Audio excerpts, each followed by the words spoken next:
There's Robert Robinson with the book programme.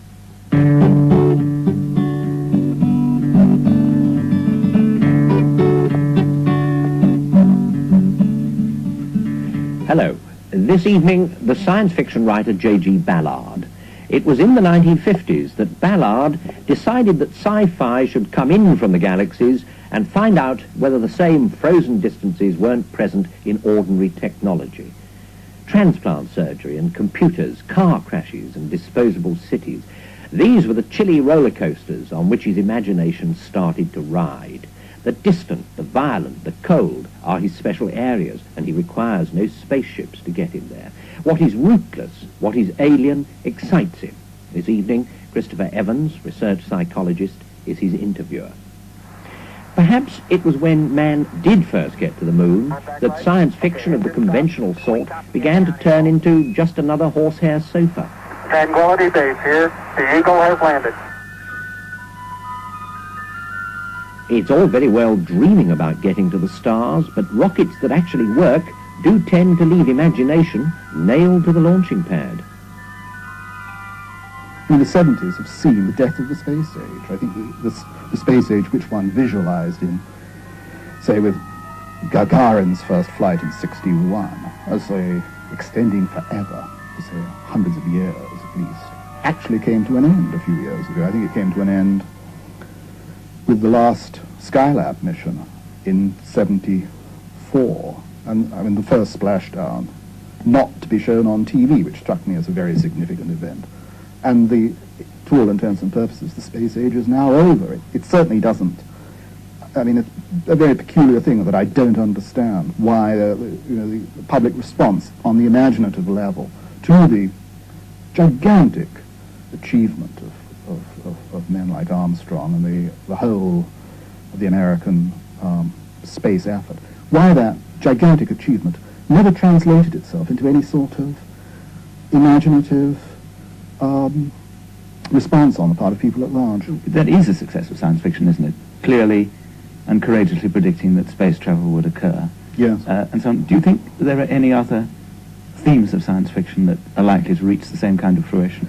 I think a surprising number, actually. A lot of the preoccupations of science fiction with, say, overpopulation, with the sort of dangers of pollution, the misuse of science in the fields of, like, say, cloning, biological or advanced biological research, the sort of development of synthetic bacteria that against which we may have no defense, developments, the sinister developments, say, in computers and the sort of control over every aspect of our lives that advanced data processing techniques provide. On a huge range of themes, science fiction, since the days of Wells, has been remarkably accurate, I think, in predicting the kind of, our sort of very confused and uncertain response to these changes.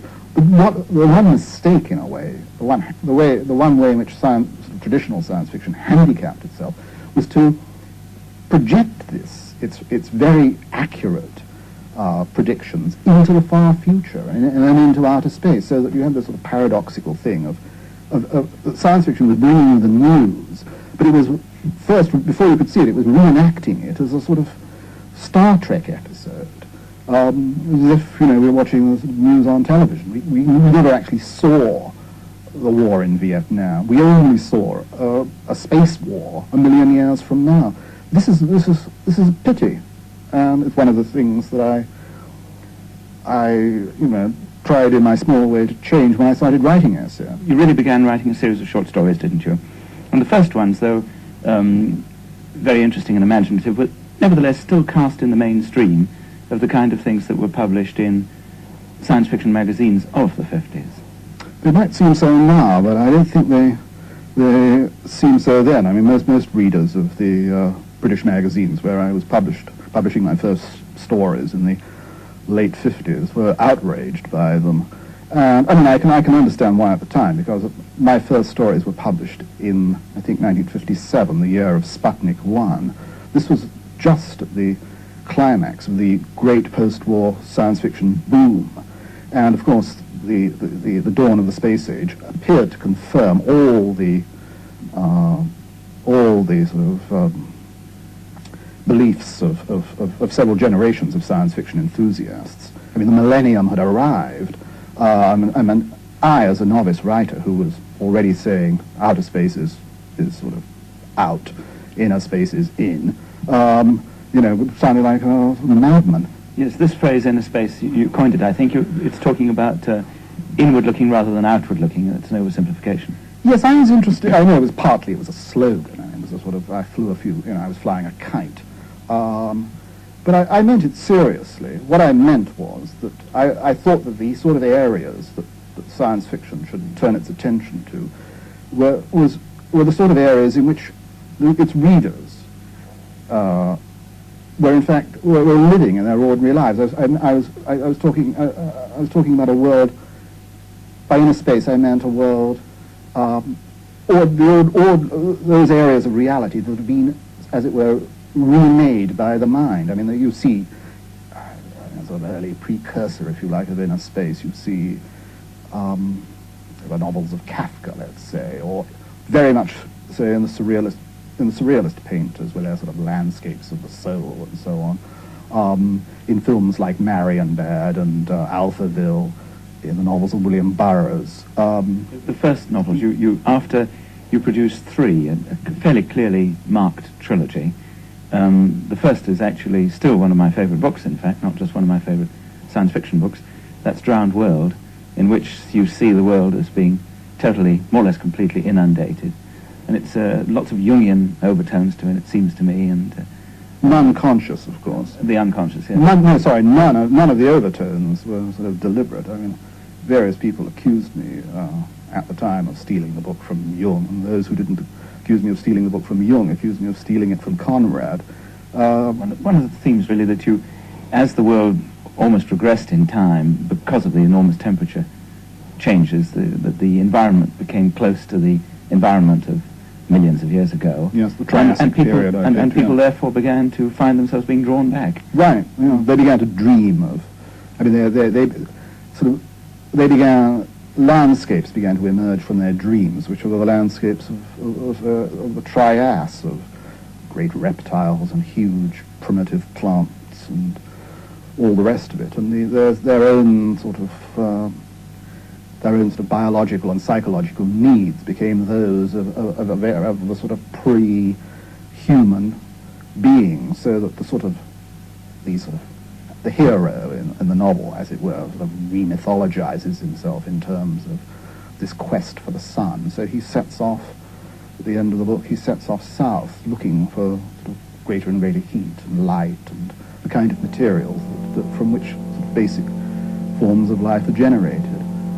Charon's descent into the phantasmagoric forest continued, the rain sweeping relentlessly across his face and shoulders. Sometimes it would stop abruptly, and clouds of steam filled the intervals between the trees, hanging over the waterlogged floor like diaphanous fleeces, only dispersing when the downpour resumed. Crowded with vegetation, the hills rolled along the valley, enclosing him in a green, dripping world. He pressed on southwards, leaving the deeper jungle of the hill region and entering a lighter forest, which in turn gave way to large tracts of swamp. Skirting these, he abruptly stepped out onto the shores of an immense lagoon, through which protruded the top floors of a few ruined apartment houses. That he'd travelled over 150 miles southward, he could tell from the marked rise in temperature. The heat had become all-pervading, rising to 140 degrees.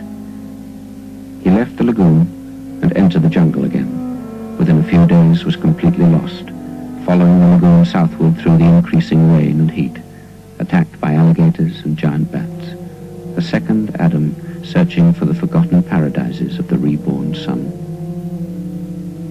It seems to me that perhaps the transition zone in short stories is represented by a very famous short story of yours, which did experiment with quite new forms of writing in a way, and that was The Terminal Beach. Yes, that sort of was the end of one phase, the beginning of another.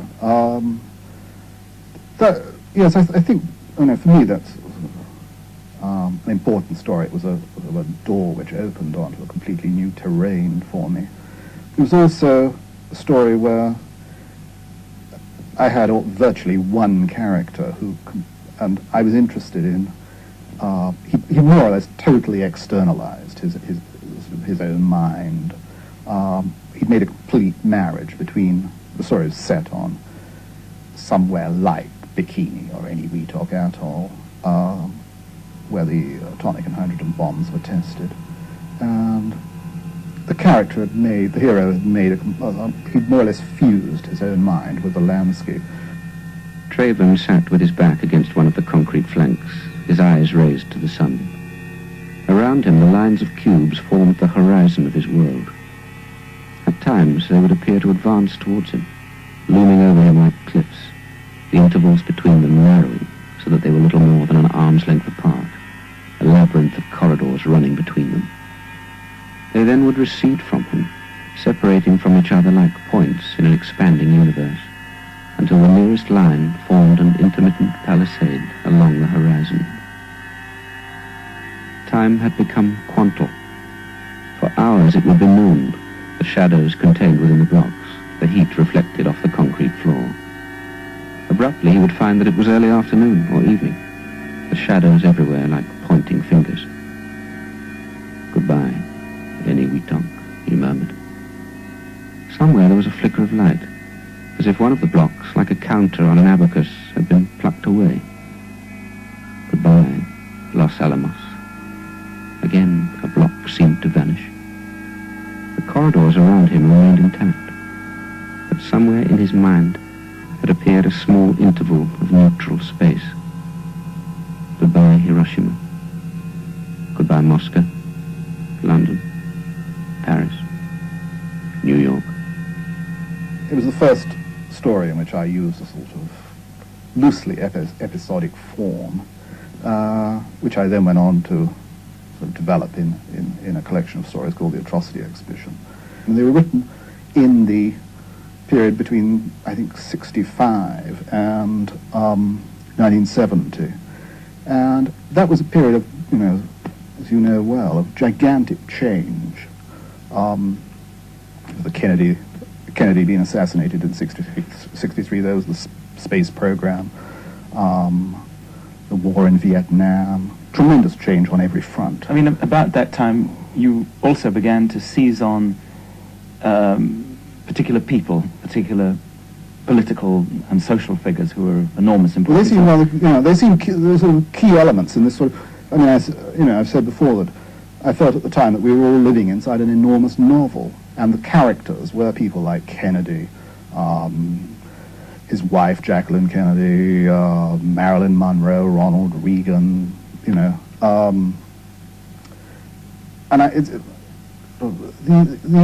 these people, projected from news magazine covers on television, in films, and all the rest of it,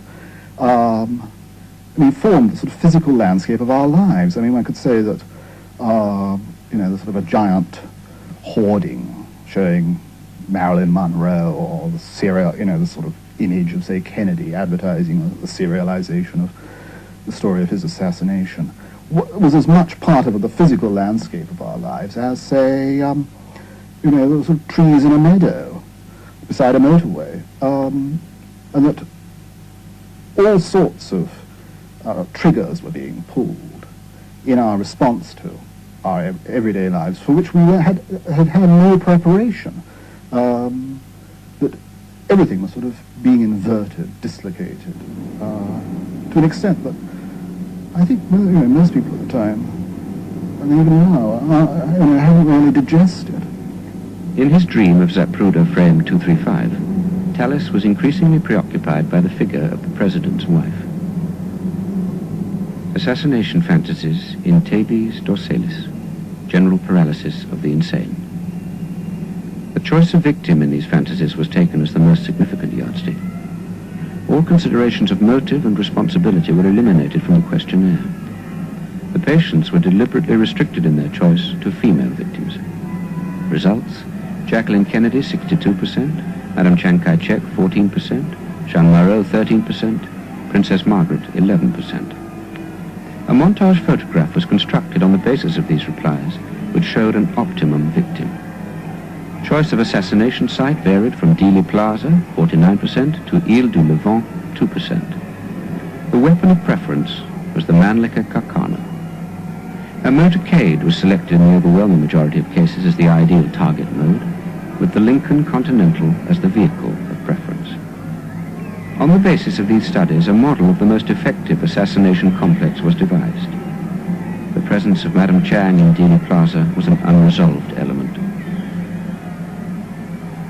The stories were all written out of my own obsessions with my attempt to make some sort of sense out of this sort of incredible goulash of fictions that surrounded one on every side then. I mean, there was this sort of paradox that, up to, I suppose, the 1950s, one could assume the sort of relationship between reality and fantasy was fairly clear-cut. Sort of reality was the external world of work, industry, agriculture, wars, and so on. And the fantasy was the world inside one's head, one's dreams, hopes, ambitions, and the like. But so, by the 50s, of course, that had completely, everybody knows now, that had completely reversed. And the external world was a complete fiction on every level. I mean, there was hardly, even the most trivial things. I mean, not just in terms of, say, Vietnam transmitted as a TV war or presidential elections as huge advertising campaigns, but even something like, say, flying to Paris. I mean, from London, let's say. I mean, you didn't just buy a ticket. This is true today. You don't just buy transportation, buy a ticket. You're buying the image of an airline. You're buying a sort of, without realizing it, you're buying the sort of smiles the hostesses give you. And one sees in one's friends, even the way they sort of furnish their homes. And there's a tremendous a superabundance of fiction, of every fantasy of every kind. The one node of reality that's left is, between our temples. That's all that one clings to. And I suppose the hero of the Atrocity exhibition, who appears in all the stories, is a man who is almost overwhelmed by this superabundance of fictions of every kind. Atrocity exhibition, in part, was an attempt to try to evolve a kind of system to live by. It was a sort of handbook for survival, in a way, that I was trying to devise.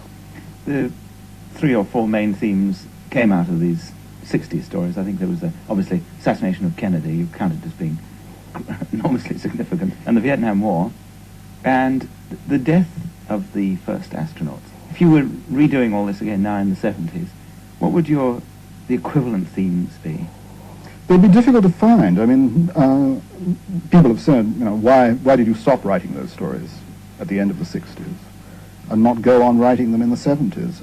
And part of the reason is that I don't think that sort of hot mix of events on every level of the communications landscape, if you like, exists anymore. I think we're living in a sort of the high tide of the 60s has sort of ebbed. And as, I suppose, a science fiction writer, I'm rather dependent on something happening. One's waiting, literally, for something to happen. And I don't think there are any equivalents. I mean, in the 70s, you've come back again to novels, and notably another trilogy or trio, which seemed to me to be, if you like, sociological science fiction. That may be a glib expression, but that roughly sums it up.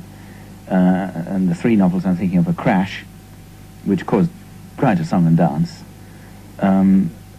another book called The Concrete Island, and finally High Rise. In Crash you have a figure, scientist or psychologist, who's obsessed with crashing motor cars. The whole book really is about the motor car environment around London and the airport and so on and so forth.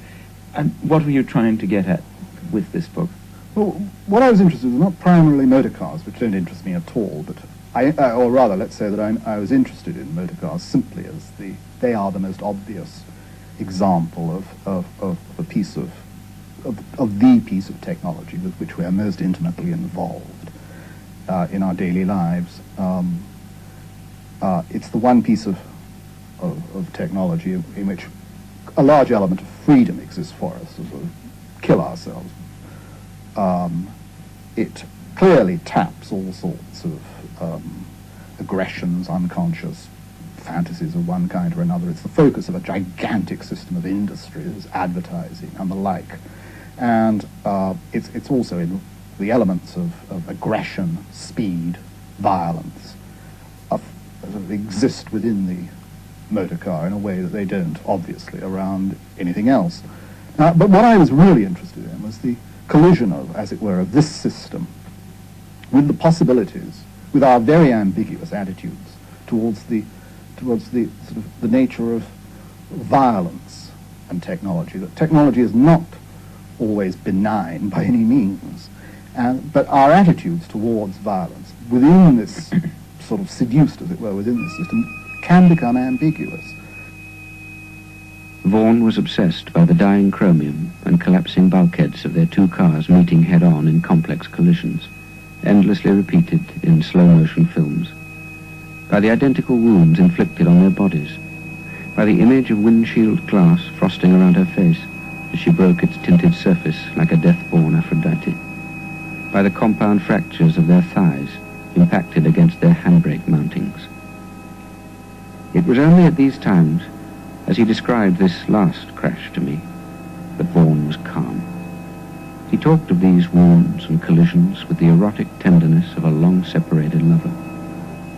For Vaughan, the car crash and his own sexuality had made their final marriage.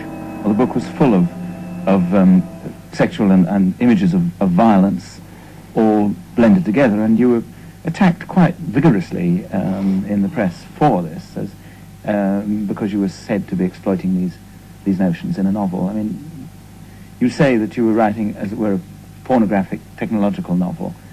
I wasn't consciously trying to write a pornographic novel. I wouldn't like to give that idea. But I think, in effect, that's what I did. A pornographic novel based on technology,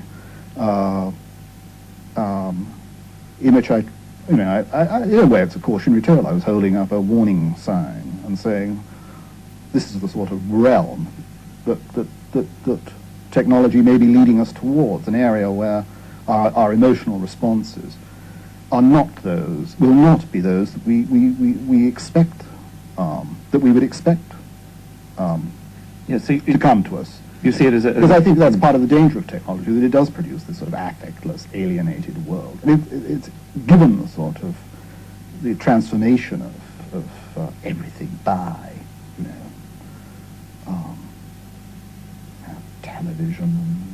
television above all, I think. I think that's sort of the sort of great transforming, and in a way, this sort of great alienating thing.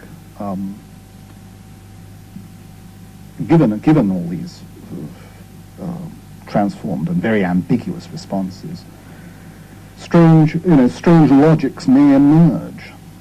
You see Crash as a moral, therefore, rather than an immoral tale, rather than an immoral one. Oh, yes, I do. I think if any book of mine has got a sort of strong moral drive, it's that book. Rather similar themes emerge in the third of the trilogy, High Rise, which I felt is a genuine sociological novel. In fact, I feel in a way it almost might be required reading in university courses in sociology. Here you've got people in a very posh high-rise apartment who appear to have the ideal environment, luxurious upper-middle-class environment, and then they begin slowly to pull it apart. And the story plots the destruction of this unit. Right. I mean, I've always been very interested in the sort of relationships between people in sort of huge buildings. They seem on the surface to be sort of extraordinarily successful sort of social institutions. You have huge office blocks in New York, for example, which have daytime populations of up to, I think, something like 30,000 people. I mean, quite substantial towns. Yet the incidence of, as far as one knows, of crime, for example, and social unrest in one of these huge office blocks is remarkably low. I mean, we have to rate them as pretty successful ways of keeping people under control. Yet, can life within these, are there any cracks? What can go wrong? And to what extent does the character of life of the relationships in a high-rise block play into the hands of people's unknown feelings and attitudes towards one another? I describe in high-rise a sort of slow and steady, what appears to be a slow and steady degeneration, a sort of slow and steady reversion to barbarism, in a sense.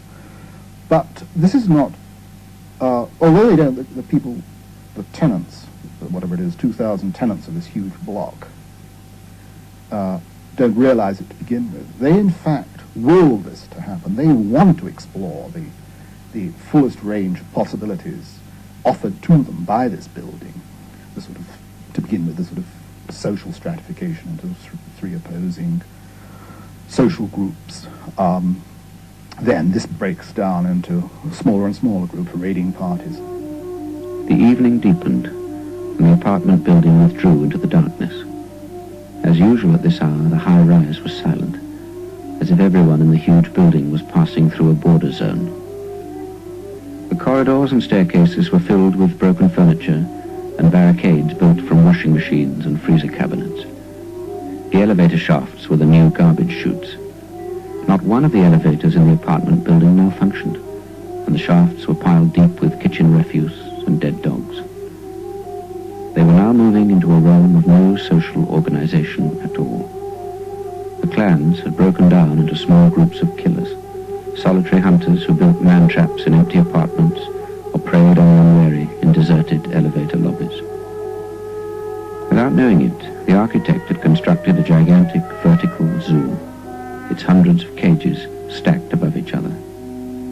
All the events of the past few months made sense if one realized that these brilliant and exotic creatures had learned to open the doors.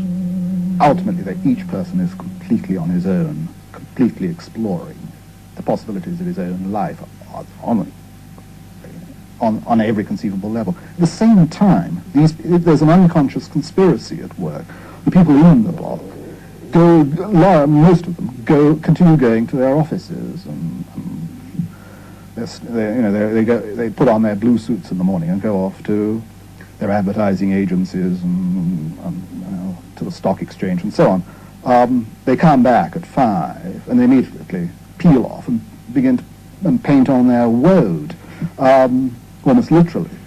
And there's this sort of conspiracy to exclude and not inform the outside world of what is going on, and to pursue the kind of ultimate logic of life within this building. You know, one can't help talking about catastrophes and disasters of one kind or another in respect of a lot of your work. It always seems to me that it has an optimistic mood or overtone to it, in one sense. Are you basically optimistic or pessimistic about mankind and about the world and so on? Oh, optimistic, absolutely. Yeah. I think the sort of charges of pessimism people have leveled at me right from the beginning, actually, are sort of misplaced. I feel, I don't share, for example, in the sort of popular reaction against science that's taken place over the last 10 to 15, 20 years. I sympathize with the sort of whole sort of soft technology, alternative technology movement, but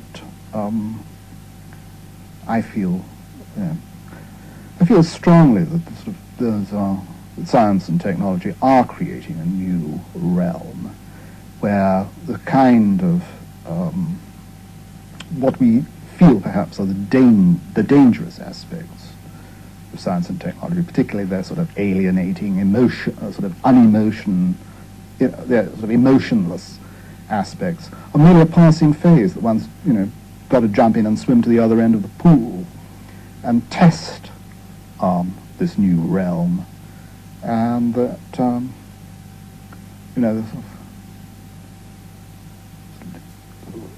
the human imagination, will triumph over all.